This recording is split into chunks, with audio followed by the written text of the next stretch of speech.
Hi there. Well, I wanted to go over a few things on Canvas, which I've already done in the first video that I linked in your first email that I sent out. Now, I'd like to just touch on a few more things in Canvas, and then we'll go to Pearson and how to use the Pearson account. All right, right here, this is your view. You've got home module. If I have any announcements that I send out, it'll show up over here that you have an announcement. So looking at this, we've got getting started, the syllabus. Hopefully you've done that, look that over. We've got registering with Pearson, and very important, you have to do this. And now we're here. All righty, so I'm just gonna kind of get rid of those drop down boxes. All right, what do I use Canvas for in this class? Well, one thing I do not use it for is your grade. You will not find your grade in Canvas. Your grade is found in Pearson. What is found in Canvas is information for the week. So if you click on that, it has a little drop down box, and it'll talk about what we're doing this week, what to expect, things to look out for, what must be completed these first 2 weeks, actually. And so I should probably information for weeks 1 and 2. And I just kind of give you a bit of a heads up for things to come. Now, so that is at the beginning of each of the weeks. So I'm going to go back to, leave student view. Okay, reset student. See if that'll work. No, all right, leave student view. I'll have to go back into student view. Start all over again. There's our Canvas shell. And let me go to the student view. All right. Now, so again, information for week 1, you'll find that at the beginning of each of the modules that I'll have published out. And here, this Pearson orientation is an assignment that needs to be done. And here's the date, what it's worth. This is how to install Respondus for exams. You can watch this video. And then here's a 1-question practice test, just to make sure you downloaded Respondus correctly before you start the first exam. Once you've done that once, they say that you're good. You only have to download it once to your computer. And again, it will not work on Chromebook. Let's see, here's a video lesson for the homework assignment that's right below it. You do not have to watch the video lesson, and then you can click the homework. And now this is the best way to get to the video lessons. So Canvas is used for the information for the week, and then also mainly for videos, if you need help with any of the homework assignments. I made a video for each of the sections here. And again, it's not required to watch these videos, but this is the best way to get to the videos for the lessons and the homework. Now, the homework, you can click here and it'll say, take me to MyLabMath, and you click there. It says the connection to is not secure. I just continue to the site. Or I highly suggest you just bookmark Pearson. All right, just bookmark this page so that you can sign in and get your and get to the homework. It's just to bookmark this page. So each of those links for the homework will get you to this page eventually. Or you can just bookmark it and use Canvas for the videos, and then also for the information for the week. And then you're done with Canvas. All right. They also in Canvas on the calendar, you'll find when the assignments are due, but you'll also find that in Pearson. Lots of places to know when things are due. Okay, so this is your Pearson account. It's similar to this. And we have a calendar here. This blue dot means that there's something due on that day. You can click the blue dot and it would take you to that assignment. This is a 2-week view. You can always go to a month view. And again, here's the 15th, it's coming up. And here you've got 4 assignments due on the 18th. So I try to give you about a week. And then you have more, and then you also have a test. So the 18th, chapter 1 is due, and the 25th, chapter 2 is due, and the test for chapter 2. And again, these assignments shouldn't take too long. If you don't want to click on the individual dots, there's other ways you can look at your assignments. Here they are here, June 15th, Pearson orientation. All right, it's 6 questions, and all they do is walk you through how to use Pearson. And some of the how to type in your answers. On June 18th, you've got these assignments. If you have trouble with these assignments, you can try them first. And if you don't have any trouble, fine. If not, if you do have trouble, then go back to Canvas and watch the video for this section to get some help with any of these right here. So these are all due on June 18th and June 25th. All right, now what happens if it's after June 25th and you did not complete an assignment? You can complete any assignments. I take off 10% if it's late, which is not bad. So rather than getting a 10 out of 10, you can get a 9 out of 10 on each of the assignments. And the exam, if you miss an exam or you bomb an exam and you can't, figure out how to do any of the problems, contact me. We'll go through the exam and I'll open it up at a later date. If you miss an exam, I can open it up at a later date for you. I just kind of want you to keep up is the main reason I have these due dates. So homework assignments, you can miss and still get 9 out of 10. And the tests, I don't dock 10%. I will move the date for you. Life happens. And so don't stress over missing an exam or you forgot it was due and it's Monday and it was due yesterday. Just contact me. We'll work something out. You get 2 attempts on each test. The problems will be a little bit different, but there are 2 attempts. So you can try it, see how you do, try to figure out what you did wrong on some problems. Contact me, say, I don't know what I did wrong on these. Can you help me out? And then you can retake it. And Pearson will automatically take the best of the 2. Pearson, you can repeat questions, and we'll talk about that here in a second until you get it right. And actually, it gives you 3 chances. And then it gives you a similar problem, 3 more chances, a similar problem, 3 more chances until you get it right. So you can just keep repeating with what's called the similar question. All righty. So that's kind of there for Pearson as far as your homepage grade. If you look over here on your right-hand side, there's your percentage in the class at that time. Now, the thing is, you have to be careful because zeros are not put in for the homework until after the test.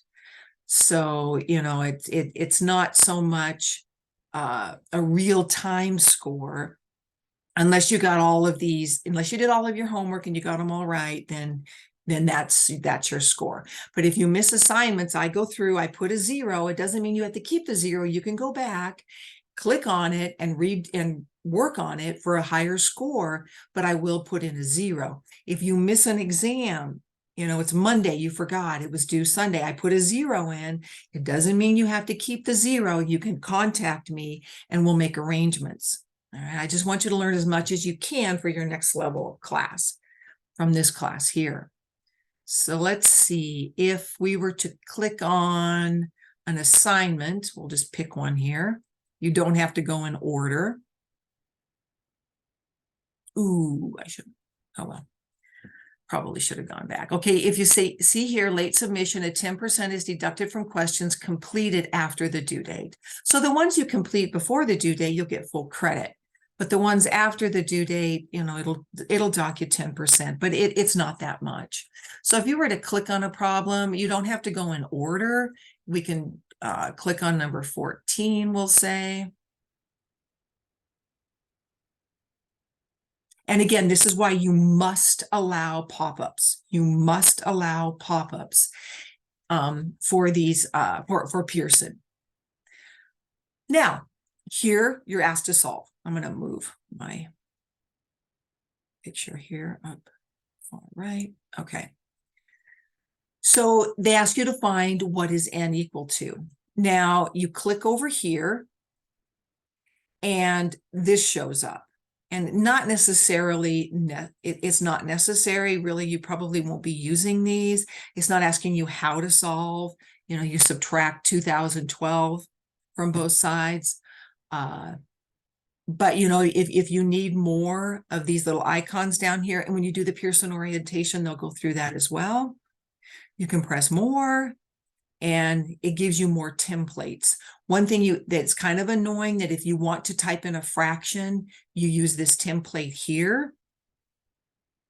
I don't know if it'll, oh, I got to click here. There.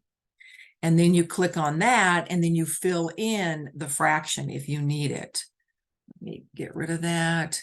If you have something with an exponent, let's say 5, and you want to 5 squared, they wanted an exponential notation. You push this one, click this one. I'm right here, and see how it gives you a template for an exponent, 5 squared. So that's why it takes time, is you've got to use these templates down here to type in your answer correctly. We won't be using like the square root much, or a lot of these symbols. Will mainly be sticking to the fraction. And normally when you first click on it, I'm going to do less. When you first click, it usually just gives you what you need. So you don't have to usually worry about this more. Alrighty, now, other buttons down here, help me solve this and view an example. There is a difference. If you push help me solve this, it will actually walk you through examples of this problem that was given to you. However, when you're finished with it, it'll give you another one. It'll give you a different one. It'll help you solve this one, but to get credit, it'll give you a new one. If you view an example, it would just give you an example of how to solve it. And you just press continue. And, you know, kind of walks you through some steps, continue. You know, you're just subtracting to get the p by itself. It's kind of an algebra issue here. And then when you close it, and you still have the same problem. So just be aware that there's the help me solve this. You'll have to start the problem over again with a new one. View an example is the one we use the most. And that just gives you an example to follow. And then you could come back to the original that you had. Now, if you don't get the problem right, let's just do 2. Check answer. If you don't type it in. That's a good guess, but it's not the solution. Let's check your answer. And so they say it doesn't work. You say, okay.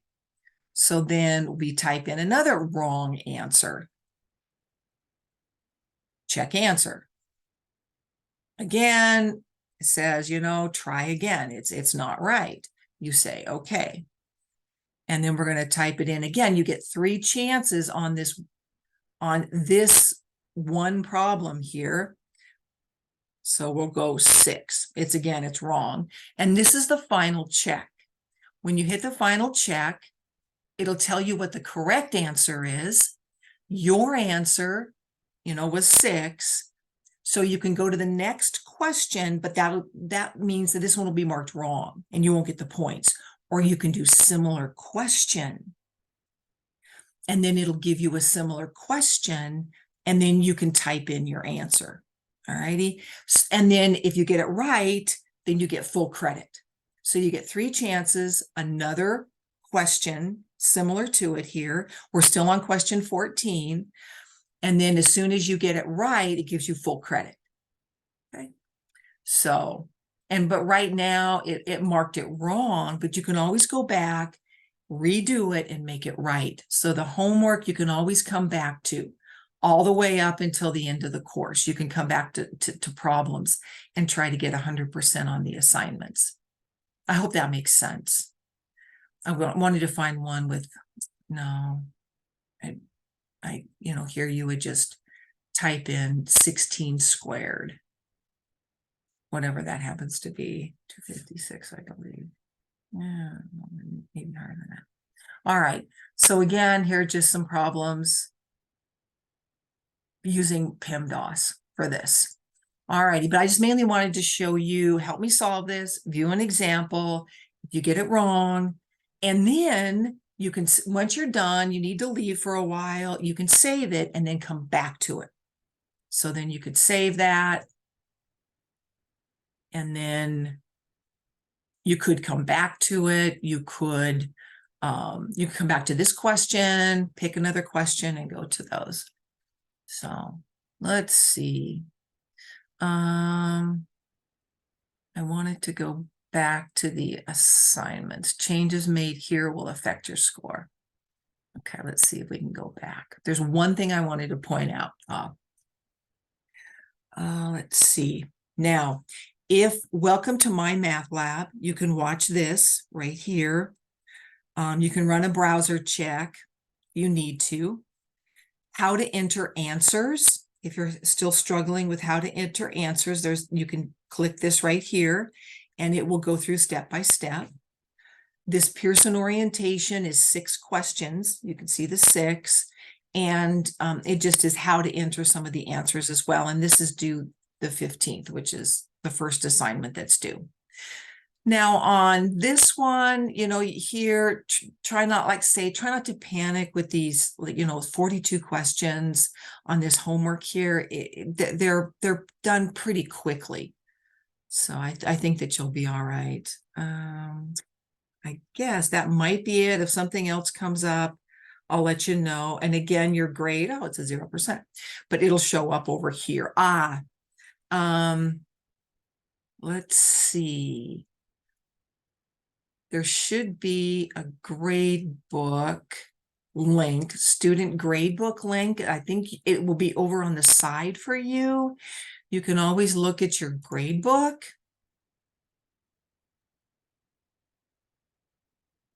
And it'll give you your percentage on your student grade book. This is a good thing to know. Your score on your homework assignments, quizzes, we won't have any. Tests, I'll change that. That should only be a 6. Here's the assignments, the past 2 weeks. Now, if you want to, you can review in the grade book. The thing about review, you are reviewing your homework. Any work you do here will not change your score. So if you got 100% on an assignment and you don't want to wreck that 100%, but you want to look over some of the problems, go to student grade book, and you can review each assignment or a test in student grade book and not change your score. And they'll remind you that you're not going to change your score if you're in student grade book and you're reviewing. Another thing that's nice over here, if maybe not so much for this class because I do videos for every lesson, but there's a video and resource library. Let's kind of touch on that real quick. So you could, let's say you missed, we'll just select all. Let's say that you missed something on ratios and proportions, or actually you didn't like the way I was presenting it. You thought, man, there's got to be an easier way. And so you can come here, rates and units. So again, we're in the video and resource library. You can click a chapter and a section and then review those and find now. This is kind of a nice little perk here. There are videos that they have made that go over each of these ideas that you have in the rates and unit prices. So just in case you want another view of something, there is this right here. There's an animation, multimedia, textbook. Let's see, I think that might get you to the e-textbook. No, I don't know. We'll look at that. Dividing using decimal notation. So here it's a PowerPoint. Okay, and then again, some videos for you. Let's go back to the main menu. And again, that was under video lessons. Let's say you want to look at the book. All righty. If you want to look at the book, you can look at I'm going to go to student view again. The text. And okay, so here's the book right here on the text. And you can just pick a chapter. You can pick a section. And you can read the text for this section. You can watch a lecture video for that section. So there's quite a bit of help in MyMathLab for you. If for some reason you don't like the lecture videos, or if you're in another class, it's all done the same way. You can look at the text, certain sections, and try to figure some things out that way. This brings up something, the study plan. There are times, and I'm not sure why, where some people, they have like a study plan come up. You don't have to do the study plan. The only thing that you have to do are the assignments and the tests. So if a study plan comes up or a study quiz comes up, you don't have to do those. If you want to, if you want extra help, you can. Otherwise, it's not necessary. So we'll go back to the main menu, and are we still in student view? No, we're not. We're in my view. But that should get you started in Pearson on just some things to do, and I hope that helps. The thing is that if you're having trouble navigating, please let me know. Canvas are where the lesson videos are, and also some due dates. And the beginning of the week, you can check, just kind of what to do, and just some things on what to expect for that week. Pearson is pretty much where you find your grade, where you find your homework, where you find your tests. And also I communicate quite a bit through Pearson and MyMathLab with announcements. All right. Well, I hope that helps. And I'm going to go ahead and get this published and get the course out to you so you can start looking at it. All right. Let me know, please, if you have any questions. Thank you.